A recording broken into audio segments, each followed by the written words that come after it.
बकरी इथं उभा केली आणि कडाडल्यामुळं आम्ही जरा हे झालं बजवलं आणि झाडाखाली अर्धी पळाली अर्धी गावली आणि हीच पडली.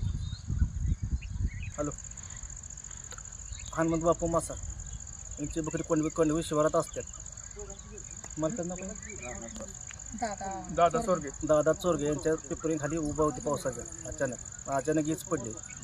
18 बकरी मुरली बकरी पडलेल्या आहेत. शासनाकडून भरपाई देण्याची अपेक्षा. मी पोलीस पाटील मौजे कोंडवे, तालुका जिल्हा सातारा.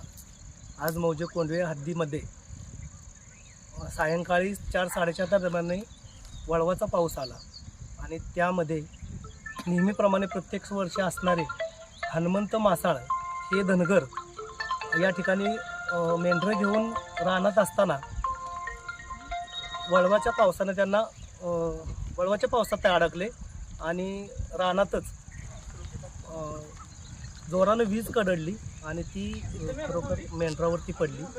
जवळपास 18 बकरी यामध्ये दगावली आहेत.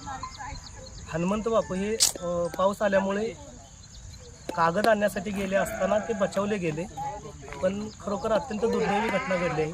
प्रशासनाला विनंती आहे की खरोखर त्यांना यातून काहीतरी मदत मिळावी हीच अपेक्षा.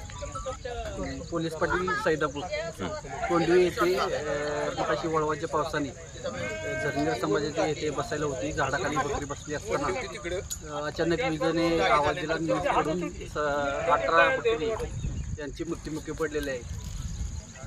त्याचं नुकसान भरपाई शासनाकडून मिळावी ही त्यांना सर्वांच्या वतीने विनंती. पण ती झाड